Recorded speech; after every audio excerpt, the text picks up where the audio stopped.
Hey, mambo vipi Tanzania, mambo vipi Dodoma? Jina langu naitwa Ushindi Kalenga. Mimi ni kiongozi na mfanyabiashara. Kama ambavyo tumekuwa na ada ya kupeana mambo mawili matatu kuhusiana na biashara, sisi kila media tumeamua kwa dhati yetu kabisa kwamba tutazungumzia biashara tu peke yake.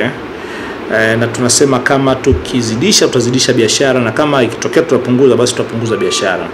Tunajua kuna mambo mengi sana kuzungumzia, lakini sisi tutajikita hasa kwenye biashara, na nia yetu ni kuona kwamba Watanzania wengi wanaamka na wanakuwa na ari ya kufanya biashara, na kama kila mtu akifanya biashara, kila mtu akapata pesa, basi biashara itakuwa rahisi zaidi. Kwa hiyo namna rahisi ya kuweza kuongeza kasi ya ukuaji wa uchumi, kuongeza kasi ya mzunguko wa fedha ni watu kuingia kwenye biashara, na sisi tunaamini kila mtu anaweza kufanya biashara. Kwa hiyo kama umekuwa unafikiria kwamba hauwezi kufanya biashara kwa namna moja ama nyingine, unaweza ukaangalia video yetu iliyopita ambayo tumezungumza kwa kina sana kuhusiana na nadharia kadhaa ambazo zinahusiana na kufanya biashara.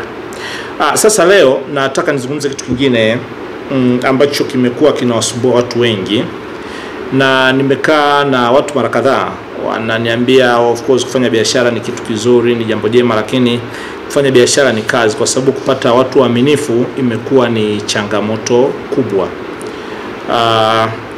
Kama leo naamini hivi, naomba unifuatilie kwa makini sana ninapoenda kuzungumzia mada hiyo. Nataka nijikite hapo kwa sababu biashara bila watu abit ni kitu kigumu. Miaka michache iliyopita nisoma kitabu cha mwandishi anaitwa Robert Kiyosaki kinaitwa Cash Flow Quadrant. Kwenye Cash Flow Quadrant, Robert Kiyosaki anazungumzia quadrant 4 tofauti zinazohusiana na incomes ama kupata pesa.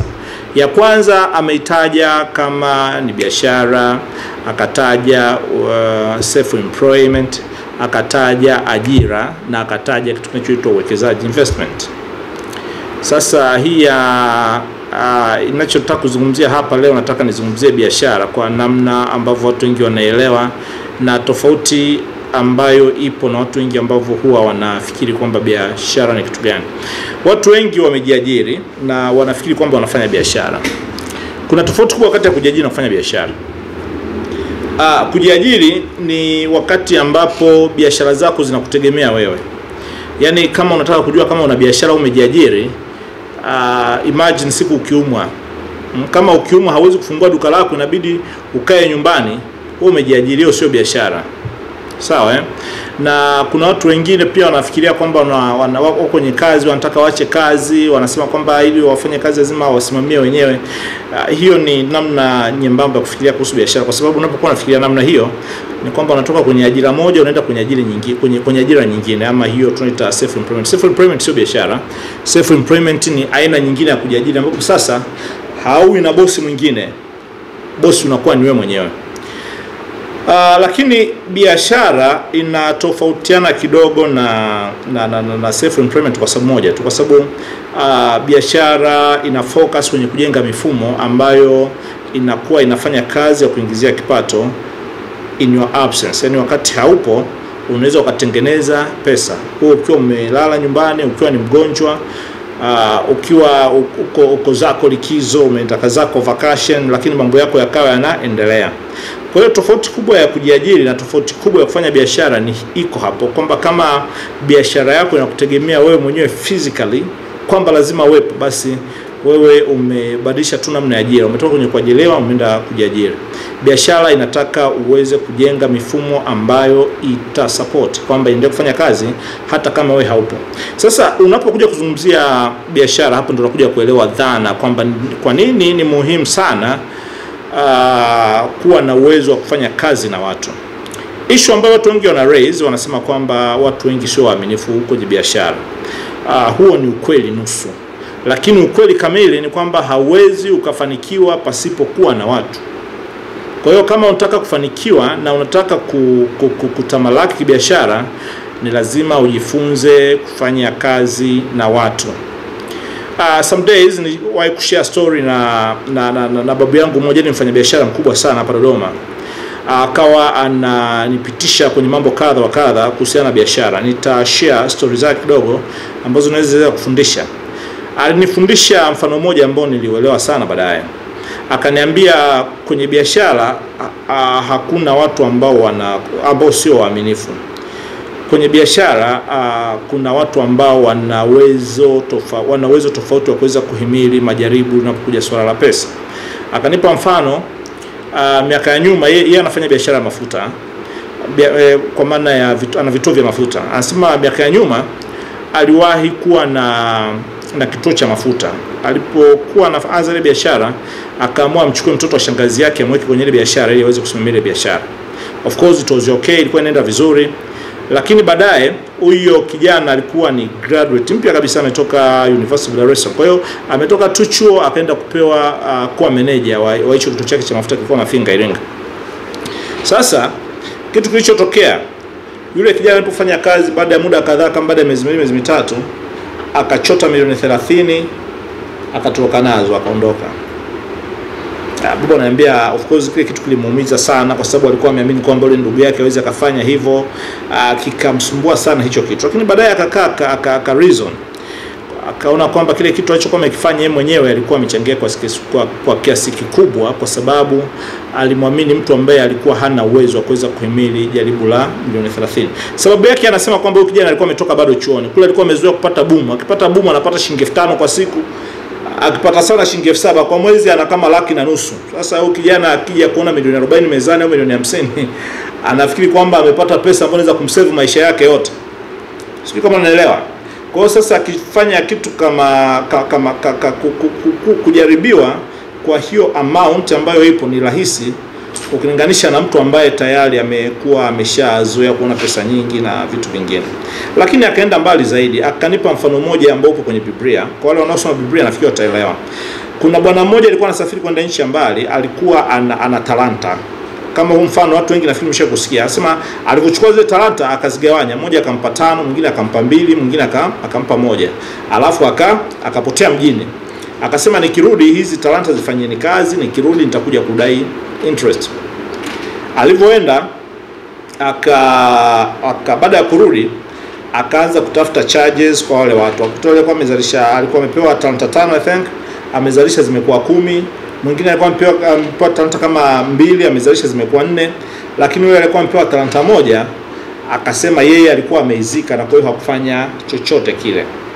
Sasa swali likawa hivi, unafikiri alipokuwa anagawa talanta yule mtu alikuwa anazingatia vigezo gani, ama kwamba alikuwa anagawa talanta tu kama ni mchezo vile, yani kwamba anagawanya tu? Sasa babu yangu insight yake anasema kwamba wale watu walikuwa wanawapima kwa sababu walikuwa na intensity tofauti ya kuweza kumudu majaribu ya pesa. Sio kama naelewa. Kwa yule mwenye talanta 5 alikuwa na uwezo wa kumudu lile jaribu la 5. Mwenye 2 alikuwa na uwezo wa kumudu lile jaribu la 2, na yule mwenye 1 ndo alikuwa na uwezo wa kuweza kumudu hilo jaribu. Kwa hiyo kitu kinapokuwa kinatokea kwenye biashara kwamba umewapa watu kazi na wanashindwa kuwa waaminifu kwenye kile kitu, issue sio hasa wale watu ambao tunawapa kazi. Wakati mwingine inasema kuhusiana na sisi viongozi ama sisi ma-CEO, hatujafanya kazi yetu kiasi cha kutosha kuweza kuwapima watu ambao tunawaamini kwenye kazi ambazo tunawapa.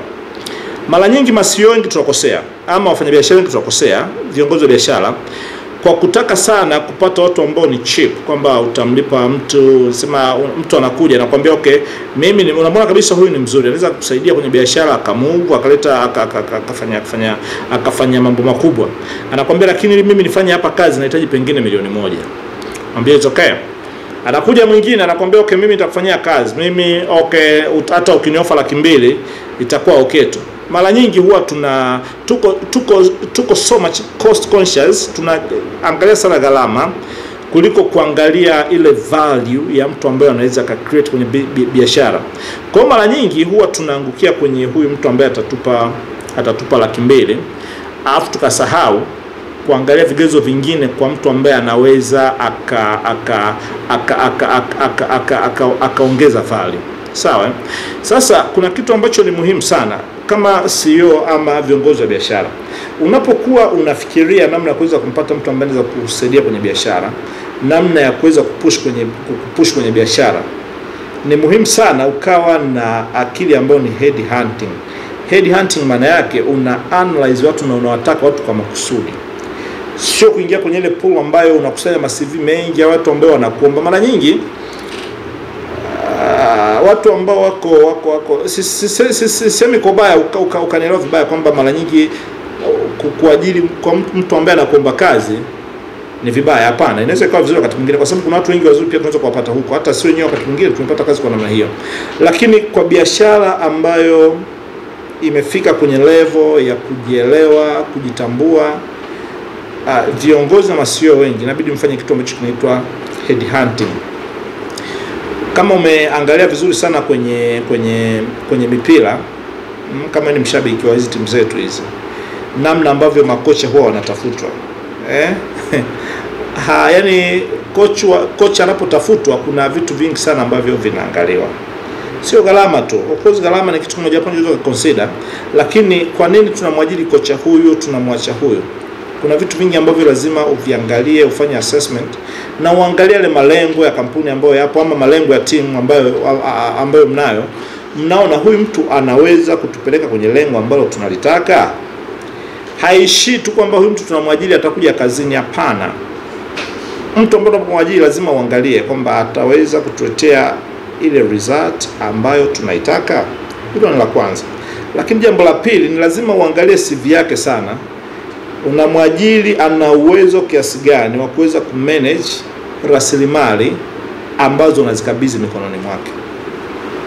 Sio kama naeleweka. Kama mtu alikuwa ametoka kwenye taasisi ndogo, let's say ilikuwa ina uwezo wa kumanage milioni 100 tu, unakuja unataka kumleta kwenye biashara ya kumanage bilioni 10. Okay, anaweza akawa na vitu vyake vingine vizuri zaidi ambavyo anaweza akafanya, labda anaweza akadeliver ukiangalia na ile CV yake ya nyuma. Lakini unapomchukua mtu kama huyu ni lazima umwangalie kwa jicho lingine la tatu until atakapokuwa ameweza kufanikiwa kuweza kumanage hicho kiwango cha asset na rasilimali ambazo unaziweka kwake. Mimi wakati fulani nishawahi kumwajiri binti moja hivi ofisini kwangu. Wakati na mwajiri nilimpa mtaji kidogo kutoka milioni 2. Anzia kufanyia kazi hii hapa pesa. Baadaye nikamwongezea pesa nyingine kama milioni 1 tu. Siku hiyo akaniuliza swali moja, akaniambia, director, kwa nini unanipa pesa nyingi kiasi hiki? Vipi nikiibiwa? Si utakuja kuona kama nimekuibiwa mimi? Mimi naona hizi pesa ni nyingi sana. Sitafaa kukaa nazo. Of course nilimtia moyo, nikamwambia just hold. Utahitaji kuanza kuzitumia hizo wakati mpaka utakapozizoea. Baadaye ilipita muda mrefu kama miezi 3, miezi 4, akanikumbusha, akaniambia sasa hivi nafikiri tunahitaji kuongeza mtaji kutoka hii pesa ambayo tunayo tufikie angalau milioni 5. Okay, sawa. Nikamuuliza swali hili, unaweza kuzimanage? Hili swali la msingi sana. Can you manage it? Akaniambia yes, naweza kuzimanage. Nikatafuta nikamwongezea pale. Ameendelea kufanya kazi. Baada ya muda mrefu tena akaja akaniambia, hii sasa hivi haitoshi, natamani nipeleke angalau kwenye 10 million ili tuweze kufanya kazi. Nikamwambia okay, kama umeweza kufikiria hivyo is good. Nikamuuliza tena swali hili, unaweza kumanage? Akaniambia yes, sasa hivi naweza kumanage.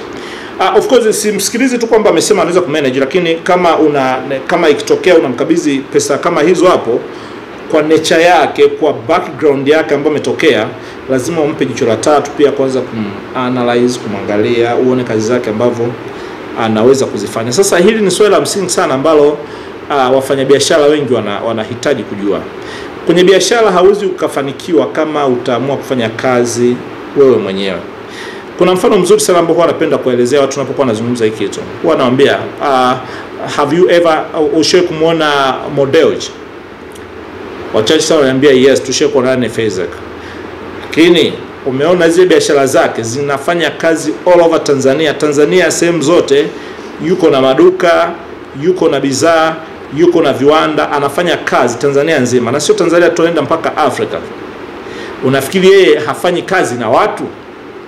Kaniambia okay, anafanya kazi na watu. Nikamwambia sasa, kama watu sio waaminifu, watu waaminifu wanawapata wapi? Watu waaminifu wapo, lakini namna ambavyo sisi wafanyabiashara ama viongozi tunavyoenda kuwatambua wale watu kuwachukua na kuweza kufanya nao kazi. Hicho ndio kitu ambacho kina make difference.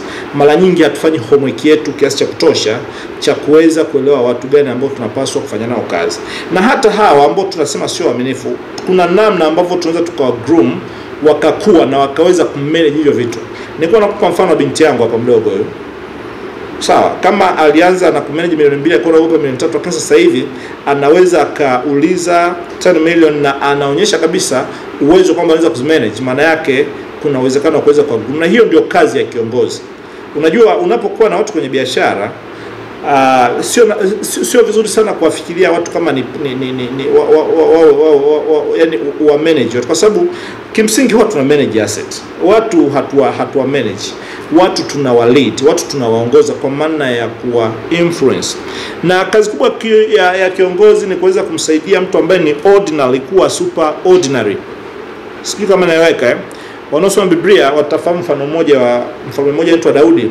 Wakati anatafuta ufalme, watu ambao walikuwa nao, watu ambao walikuweza kuwapata wakati huo walikuwa ni watu ambao walikuwa wako wadhaifu, watu ambao wako weak, watu ambao walikuwa rejected, yani watu ambao walikuwa hawana viwango. Na kwenye biashara zinazoanza, of course watu ambao wanakuwa kwenye disposal ndo hao. Wewe huwezi ukaenda kumchukua CEO wa Tigo ukasema unakuja kumwajiri kwenye kampuni yangu kama hii ya Sekela. Nitamlipa kiasi gani? Sina pesa ya kumlipa. Kwa hiyo watu ambao wapo ni watu ambao tunao. Kwa hiyo sasa hao watu, kitu ambacho kinaweza kuwasaidia kutoka kwenye ile mentality ya kwamba sio aminifu, kuwahamisha na kuwapeleka kwenye kiwango ambacho watu wanaweza kuwa aminifu na kuleta result, ni uongozi. Uongozi nitakuwa make difference.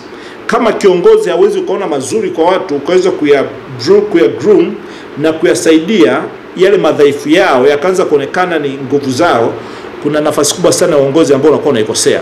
Watu wengi kwenye biashara tuko so focused na profit, tunaacha kufocus swala la kuwajenga na kuwa groom watu. Ndio maana biashara nyingi zinafeli. Kama biashara yako haiwezi kaendelea hata baada ya wewe kuondoka ama baada ya wewe kufa, kuna ombwe kubwa sana la uongozi ambalo unakuwa umeliacha kwenye biashara. Kwa hiyo watu waaminifu inawezekana hawapo, inawezekana hawapo, lakini kazi ya leadership ni kuweza kuwa groom hawa watu kutoka kutokuwa watu waaminifu kwenda kuwa watu waaminifu. Kuna kitu tumekizungumza hapo, nimesema wakati mwingine kwenye biashara tunachokosea ni kuwa na focus ya kumanage watu badala ya kuwaongoza watu. Hilo ni swala msingi sana ambalo unapaswa kunielewa. Nitakupa mfano mmoja ambao unaweza kusaidia pengine kuelewa hii insight ambayo nazungumzia. Nilipata kuongea na rafiki yangu mmoja, yeye alikuwa na daladala. Sawa. Sasa alipokuwa na daladala, alikuwa amewapa wale vijana wake target na kitu cha kufanya. Kwa siku akamwambia hii gari nataka mimi nikusanye 50,000. Sawa, watu nikusanye 50,000 tu. Wale vijana konda wake walikuwa kufanya kazi jioni anaenda kumpelekea 50,000 anaipata. Lakini baadaye akaanza kusikiliza maneno ya watu, hawa watu wanakuibia hela, hawa watu wafanya nini, bila kujali vitu ambavyo alikuwa ameweka nao maazimio wale kwamba tunataka tufanye nini. Akasikiliza yale maneno, akaanza kupata shida. Badala ya kuongoza watu akaanza kufanya kazi ya kuanza kumanage watu. Badala yake akaenda akawanyang'anya gari. Malengo alikuwa anafikia vizuri tu, akaenda akawanyang'anya ile gari, akaamua afanye yeye mwenyewe. Yeye alikuwa akifanya ile biashara hawezi kufikia ile lengo ambalo alikuwa amejiwekea, kupata 50,000 kwa mwezi. Sijui kama naeleweka. Scenario ya pili, nilikuwa naongea na mama mmoja siku moja ambaye yeye alinunua duka of course. Baada ya kununua duka akawa amepewa na yule kijana ambaye alikuwa anasimamia. Yule kijana alikuwa ni mangi wa Kichaga. Sasa yule mangi wa Kichaga bwana, duka lilikuwa linaendelea vizuri. Duka linaendelea, biashara inaendelea, duka linaendelea, biashara. Tena maneno haya watu. Viongozi nitakuwa tuwe makini sana unapokuwa unafanya decision kumhusu mtu, ni muhimu sana ukawa na ufahamu na akili ya kuweza kuchanganya vitu. Akapewa maneno na watu kwamba huyu kijana anatengeneza sana pesa, anakuibia. Akaona okay, siwe shida. Akaenda kijini kwao akamchukua kijana mwingine akamleta hapo dukani. Akiwa anaamini huyu kijana sasa hataweza kuiba kwa sababu ni mtoto wa ndugu yake. Sasa kilichotokea, duka lilikuwa linaporomoka kila siku. Siku zilivyoenda duka lilikuwa limefikia kwenye point ya kutaka kufungwa. Ni kweli kijana haibi, lakini duka halikui. Sasa kama umeshawahi kuwa na experience kama hiyo, inatakiwa uhame. Jifunze kumonitor vision ya biashara yako, malengo ya biashara yako. Watu wanahitaji kuwa influenced na uache kufanya management ya watu. Ukweli mwingine ambao unatakiwa kuelewa kuhusiana na biashara. Biashara sio ya mtu, biashara ni ya watu. Yaani hata kama mtaji umeweka wewe, ofisi ni ya kwako, kila kitu ni cha kwako, biashara haiwezi kuwa ya kwako peke yako. Babu yangu ananiambia kitu kimoja hivi. Anasema mimi hii gari kwa mfano ya mafuta inabeba lita 90 kutoka Dar es Salaam kuja kuileta hapa. Ili kuileta hapa, dereva anapokuwa anaenda kule kuna posho ambayo inatakiwa apewe kidogo. Lakini unaweza ukashangaa wakati mwingine anapokuja hapa unaona kama kuna difference. Inatakiwa atumie 300,000 pengine posho, ametumia let's say 400,000. Anasema unakuta watu wengi, waajiri wengi ama wafanyabiashara wengi, viongozi wanaanza kufanya kosa, wanaanza kukaa kugombezana na hiyo 100,000 ambayo imepotea.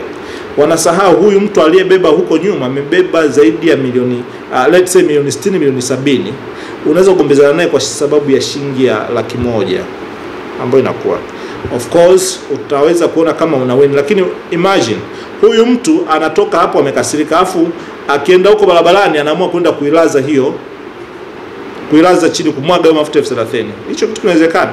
Mtu akaamua kuhujumu tu kwa sababu anaona kama haumpi nafasi. Kwa hiyo kuna wakati fulani watu ambao Mungu ametupa nafasi ya kufanya nao kazi, kuna namna ambavyo inatakiwa tuwaone, tuwasaidie, tuwa influence ili waweze kuwa the best version of themselves. Sawa, badala ya kukaa kwa hukumu, badala ya kukaa kwa laumu, badala ya kukaa kuwatoa kasoro. Kama kiongozi wa biashara